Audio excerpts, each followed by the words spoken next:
Hello दोस्तों, आपका स्वागत है आपके अपने विज्ञान के चौपाल में। और विज्ञान के चौपाल में फिजिक्स के प्रकाश चैप्टर का अध्ययन कर रहे थे। तो उसी क्रम में हमने सरल रेखीय गमन के अध्ययन का प्रारंभ किया था। उसके बाद हमने प्रकाश के परावर्तन के बारे में पढ़ा और प्रकाश का परावर्तन अभी जारी है। तो हम पढ़ रहे हैं अभी दर्पण से प्रकाश का परावर्तन। तो दर्पण के बारे में मैंने बताया था, दर्पण तीन तरह के होते हैं, समतल दर्पण, अवतल दर्पण और उत्तल दर्पण। तो अवतल और उत्तल दर्पण किस दर्पण का हिस्सा होता है? गोलीय दर्पण का।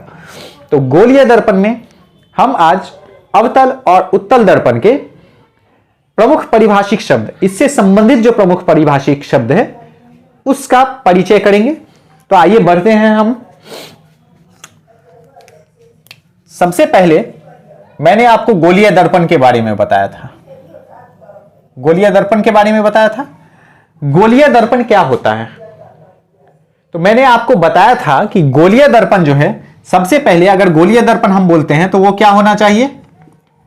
पारदर्शी होना चाहिए। किसका? कांच का टुकड़ा। कांच का टुकड़ा। गोलीय दर्पण क्या होता है? एक पारदर्शी कांच का टुकड़ा होता है, नंबर एक। नंबर दो, इसका एक भाग क्या होता है? रजतीत किया होता है या कलई किया गया होता है। इसका एक भाग क्या किया गया होता है? रजतीत बोलिए या कलई बोलिए।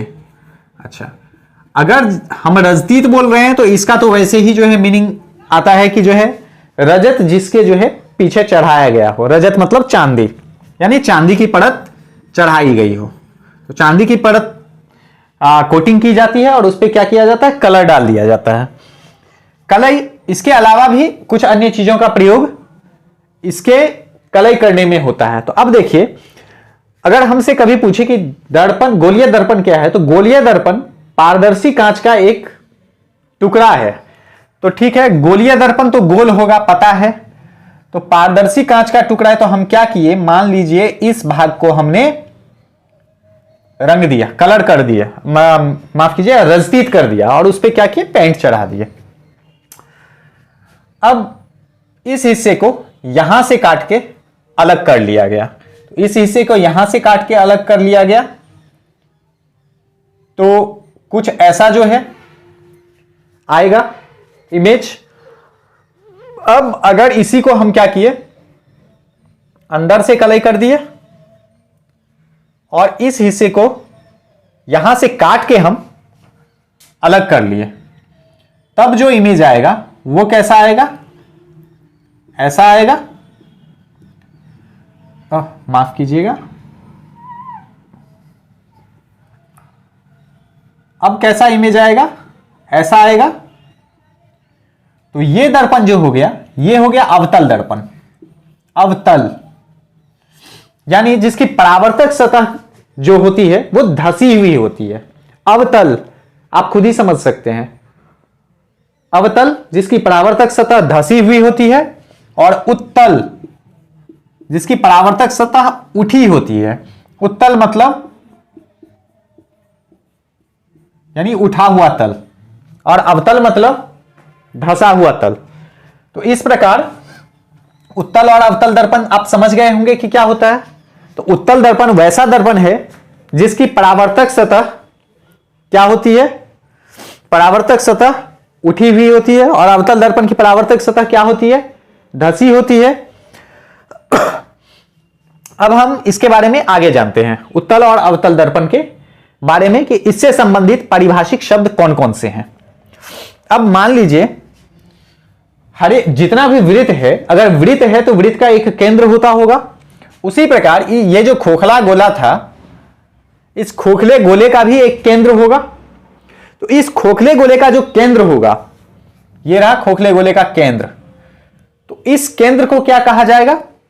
ये केंद्र ही दर्पण का वक्रता केंद्र हो गया। ये केंद्र क्या हो गया? दर्पण का वक्रता केंद्र हो गया। अब चलिए इसको हम सेपरेटली थोड़ा डिटेल से समझते हैं।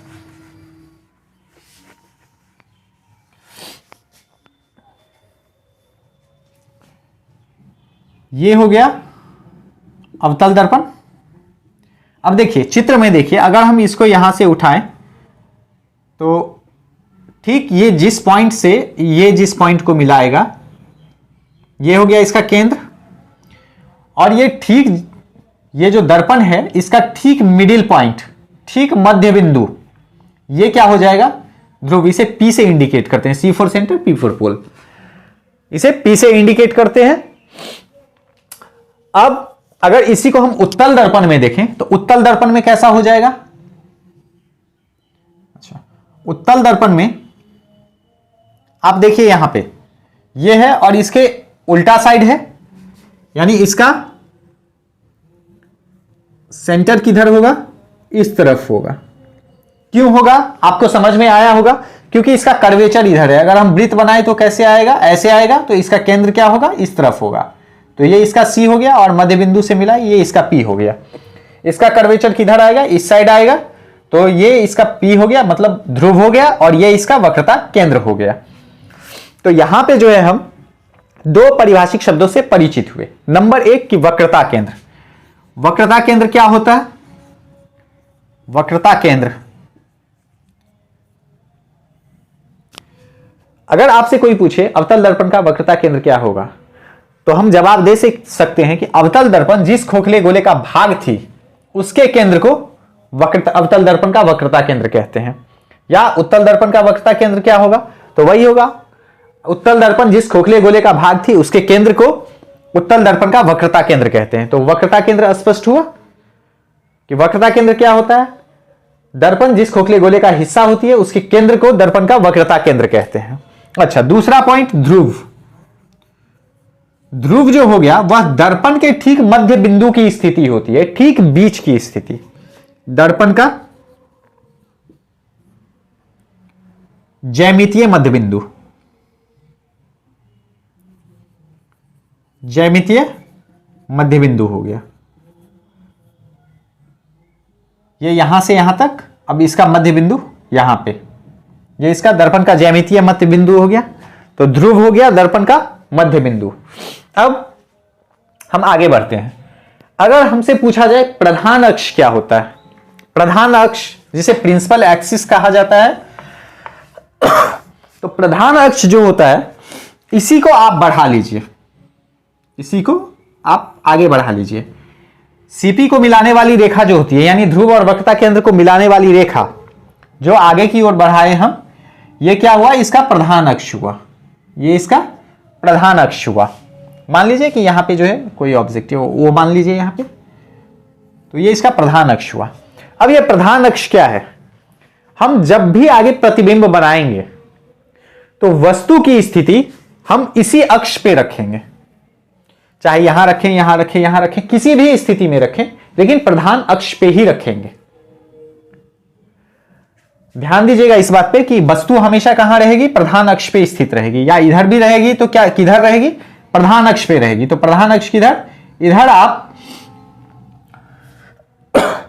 इसको ऐसे बढ़ा सकते हैं, इसको ऐसे बढ़ा सकते हैं। अच्छा ठीक है, अब हम आगे बढ़ते हैं, हम चर्चा करते हैं मुख्य फोकस पे। दर्पण का मुख्य फोकस क्या होता है, तो ठीक है,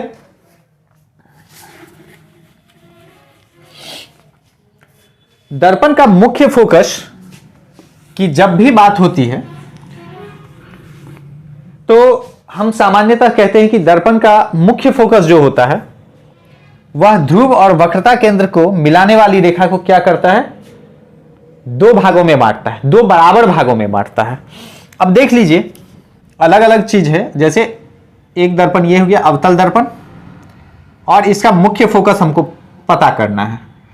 ये हो गया दर्पण का ध्रुव और ये हो गया दर्पण का वक्रता केंद्र। अब हमको इसका मुख्य फोकस क्या होगा ये पता करना है। तो मुख्य फोकस क्या होता है कि दर्पण के मुख्य अक्ष के समांतर, दर्पण का ये मुख्य अक्ष हो गया, अब दर्पण के मुख्य अक्ष के समांतर खींची गई रेखा मुख्य अक्ष के जिस बिंदु से होकर गुजरती है, मुख्य अक्ष के जिस बिंदु से गुजरती है उसे दर्पण का फोकस कहते हैं। तो फोकस क्या हो गया, यहां से प्रकाश की एक किरण आई, यह दर्पण का मुख्य अक्ष हो गया, मुख्य अक्ष के समांतर हमने प्रकाश की एक किरण रखी, यह किरण दर्पण से टकराने के बाद इस दिशा में आई और यह वक्रता केंद्र और ध्रुव के बीच से होकर गुजरी। और यह ध्यान रखिएगा कि यह हमेशा C और P के बीच से ही गुजरेगी, हमेशा C यानी वक्रता केंद्र और ध्रुव के मध्य बिंदु से होकर ही गुजरेगी। अच्छा, अगर इसी चीज को हम उत्तल दर्पण में देखें, चलिए ये तो अवतल दर्पण हुआ, ये हुआ हमारा उत्तल दर्पण। अगर इसी चीज को हम उत्तल दर्पण में देखें तो उत्तल दर्पण में तो आपको पता है कि वक्रता केंद्र और ध्रुव किस साइड होगा, अपोजिट साइड होगा। अपोजिट साइड यहां कहने का अर्थ है कि इसमें वक्रता केंद्र और ध्रुव दोनों उसी तरफ है जिस तरफ से आप इसमें चेहरा देख सकते हैं। आप देखिए प्रकाश की किरणें टकरा के लौटी, इस तरफ तो रजतीत किया हुआ है, कलर किया हुआ है, जैसे आईना में रहता है, उधर से तो आप चेहरा नहीं देख सकते हैं, तो इस तरफ से आप चेहरा देखिएगा तो इधर ही देखिए इसका जो है वक्रता केंद्र और ध्रुव है, वक्रता केंद्र है। लेकिन इसमें जब जो है उत्तल दर्पण की बात करते हैं, उत्तल दर्पण में क्या होता है, वक्रता केंद्र उस ओर होता है जिस ओर आप चेहरा नहीं देखते हैं। ठीक है, ये हो गया इसका ध्रुव, मध्य बिंदु हो गया ध्रुव। अच्छा, इसका मुख्य अक्ष किधर होगा, मैंने आपको बताया था कि मुख्य अक्ष वह रेखा होती है जिस पे हम वस्तु को रखते हैं। तो वस्तु ठीक है इसी रेखा पर रहेगा, लेकिन वस्तु कभी इस तरफ रखी जा सकेगी क्या, इस तरफ आप वस्तु रखिएगा तो उसका क्या प्रतिबिंब बनेगा, नहीं बनेगा, इस तरफ कलर किया हुआ है, उस तरफ से आपको चेहरा नहीं दिख सकता है। तो हम क्या करेंगे, वस्तु को किस ओर रखेंगे, वस्तु को इस ओर रखेंगे। ठीक है, तो इस ओर रखे हम। अब मान लीजिए कि कोई प्रकाश की किरण, हम क्या किए, ये इसका मुख्य अक्ष ये हो गया, इसका मुख्य अक्ष क्या हो गया, ये हो गया। अब यहां से अगर कोई प्रकाश की किरण गुजरे मुख्य अक्ष के समांतर, तो अगर मुख्य अक्ष के समांतर प्रकाश की किरण जाएगी तो वो क्या होगा, वो इस डायरेक्शन में जाएगी, क्योंकि पार तो नहीं कर सकती है ना, दर्पण को प्रकाश की किरण पार नहीं करेगी, वो क्या होगी, टकरा के और परावर्तन के नियम का पालन करेगी। ठीक है, किया। अच्छा, ये इधर जाएगी लेकिन आती हुई किधर से प्रतीत होगी, आती हुई किधर से प्रतीत होगी, इधर से।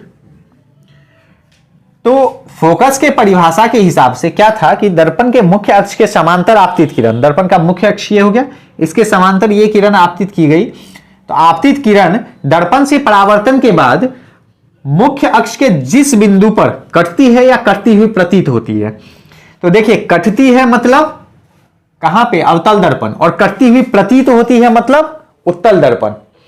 तो यहां पे जो है क्या होगा, F यहां पे होगा। अब अगर आपसे पूछे कि इसमें क्या होता है कि दर्पण में जो है फोकस वास्तविक रूप से कटती है और इसमें कटती हुई प्रतीत होती है, यानी इसमें फोकस क्या है, काल्पनिक है, और इसमें क्या है, वास्तविक है। अब देखिए उम्मीद है कि फोकस का कॉन्सेप्ट आपको क्लियर हो गया होगा कि फोकस क्या होता है। फोकस क्या है, तो मुख्य अक्ष के समांतर आपतित किरण दर्पण से परावर्तन के बाद जिस बिंदु पर कटती है या कटती हुई प्रतीत होती है उसे फोकस कहते हैं। और फोकस क्या होता है कि जो है अवतल दर्पण में वास्तविक रूप से कटती है और उत्तल दर्पण में काल्पनिक रूप से कटती है। अब यह हमेशा ध्यान रखिए कि ये F जो होती है ठीक इसके मध्य बिंदु में होती है, ये फोकस जो होती है, तो फोकस मध्य बिंदु में होती है। तो यहां से यहां ये क्या है, इसकी त्रिज्या है ना, ये इसकी त्रिज्या है, दर्पण की वक्रता त्रिज्या। क्योंकि आप यहां देख रहे थे कि ये क्या है, इसका केंद्र है, तो केंद्र से परिधि को मिलाने वाली रेखा त्रिज्या ही ना होती है, तो ये क्या हो गया, ये त्रिज्या हो गई। तो इस पूरे को हम CP को R से इंडिकेट कर सकते हैं, CPR। अच्छा, CF और FP चूंकि ये मध्य बिंदु पे है तो ये दोनों बराबर हैं, तो CF बराबर FP बराबर F क्या हो गया, फोकस दूरी हो गया। फोकस दूरी क्या होता है, फोकस से ध्रुव के बीच की दूरी। आप एक चीज हमेशा ध्यान रखिएगा कि दर्पण में कोई भी दूरी आप मापिएगा तो दर्पण के ध्रुव से मापिएगा, मतलब हर एक दूरी कहां से मापी जाती है, दर्पण के ध्रुव से मापी जाती है। अच्छा, तो Cp is equal to Fp is equal to क्या हो गया, F हो गया। अब हम यहां पे अगर देखें तो Cp बराबर क्या होगा, Cp बराबर होगा Cf प्लस Fp। Cf क्या है, यहां से यहां के बीच की दूरी, Cf हो गया यहां से यहां के बीच की दूरी, और जो Fp क्या हो गया, यहां से यहां के बीच की दूरी, माफ कीजिएगा, यहां से यहां के बीच की दूरी क्या होगी, Fp हो गई। अब इन दोनों को अगर जोड़ दें तो इसके बराबर हो जाएगा, तो Cp बराबर Cf प्लस Fp, तो Cp क्या हो गया, Cp हो गया R और यहां F प्लस F, तो क्या हो गया ये 2F। R बराबर क्या हो गया 2F, यहां पे कैपिटल F कर दीजिए, ज्यादा बेहतर होगा क्योंकि इस F का इस्तेमाल हम यहां पे कर रहे हैं, तो कैपिटल F कर दीजिए, Cf प्लस Fp, यहां भी कैपिटल F कर दीजिए, तो R बराबर क्या हो गया 2F हो गया। यानी इसका मतलब हो गया कि वक्रता त्रिज्या जो है फोकस दूरी की दूनी होती है, या इसको दूसरे सेंस में कहें तो यहां पे जब R बराबर 2F है तो हम F बराबर R/2 लिख सकते हैं। तो यहां से क्या आता है कि फोकस दूरी जो होती है वो वक्रता त्रिज्या की आधी होती है। क्या होती है, फोकस दूरी वक्रता त्रिज्या की आधी होती है। ठीक है, ये तो हो गया हमें किस दर्पण के लिए, ये हो गया हमें अवतल दर्पण के लिए। ठीक है, तो अवतल दर्पण में यहां पे हमको फोकस क्या मिला, पॉजिटिव मिला कि नेगेटिव मिला। अब देखिए, आप लोग संख्या रेखा से परिचित होंगे। संख्या रेखा में मूल बिंदु होता है और मूल बिंदु के जो है इस तरफ बाईं ओर पॉजिटिव और दाईं ओर क्या होता है, निगेटिव होता है। तो इस प्रकार क्या हो गया,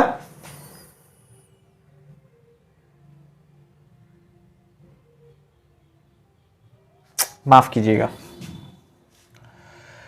तो संख्या रेखा में क्या होता है, दाईं ओर पॉजिटिव और बाईं ओर निगेटिव होता है।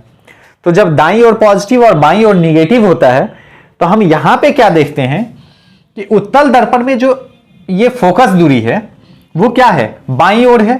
तो उत्तल दर्पण में अगर जो है फोकस दूरी बाईं ओर है तो ये क्या हो गया, ये निगेटिव हो गया। तो उत्तल दर्पण में F जो है वो निगेटिव होगा, माफ कीजिए, अवतल दर्पण में, अवतल दर्पण में क्या होगा, F होगा, निगेटिव होगा। और उत्तल दर्पण में क्या है, उत्तल दर्पण में यह दाईं साइड है, उत्तल दर्पण में दाईं साइड है, उत्तल दर्पण में दाईं साइड होगा तो पॉजिटिव होगा। अब बोलिएगा दाईं साइड है तो किसके, तो मूल बिंदु के। मूल बिंदु कौन सा हुआ, ध्रुव हुआ। जिस तरह आप इसमें गणित में मूल बिंदु किसको मानते हैं, शून्य को मानते हैं, जीरो को मानते हैं, उसी प्रकार इसमें मूल बिंदु किसको माना जाएगा, उसी प्रकार इसमें मूल बिंदु माना जाएगा आपको ध्रुव को। किसको माना जाएगा, ध्रुव को माना जाएगा। और हर एक दूरियां कहां से मापी जाएगी, ध्रुव से मापी जाएगी। तो हमने आज पढ़ा गोलीय दर्पण और गोलीय दर्पण से संबंधित प्रमुख परिभाषिक शब्दों के बारे में। वो कौन कौन से थे, वक्रता त्रिज्या, वक्रता त्रिज्या,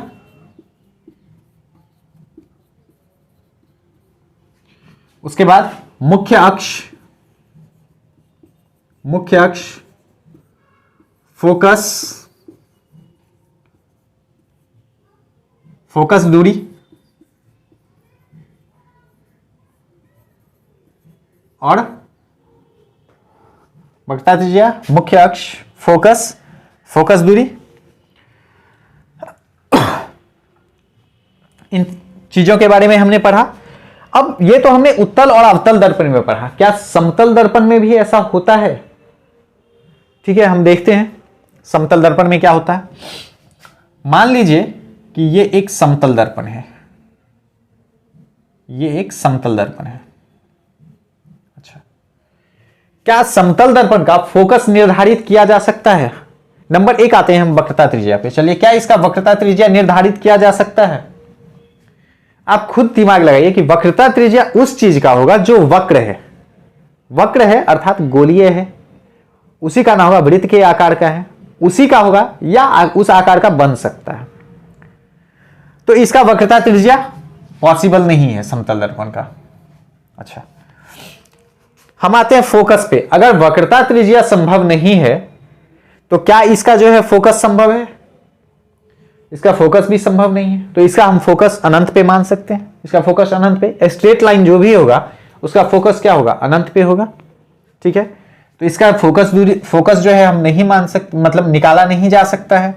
इसकी फोकस दूरी अनंत पे मान लीजिए, कंसीडर नहीं किया जा सकता है। तो इस प्रकार हम वक्रता त्रिज्या, मुख्य अक्ष, फोकस, फोकस दूरी इस सबसे परिचित हुए। हालांकि इसका मुख्य अक्ष होगा। अब आप बोलिएगा कि ये क्या हुआ कि इसका मुख्य अक्ष होगा?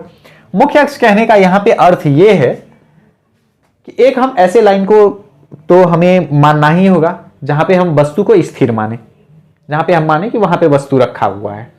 एक ऐसा लाइन तो हमको मानना ही होगा। तो इस प्रकार जो है हमने अवतल दर्पण, उत्तल दर्पण और समतल दर्पण से संबंधित जो भी पारिभाषिक शब्द थे उसको अध्ययन किया। अब अगले वीडियो में हम इसके आगे के टॉपिक के साथ आएंगे। तब तक के लिए धन्यवाद।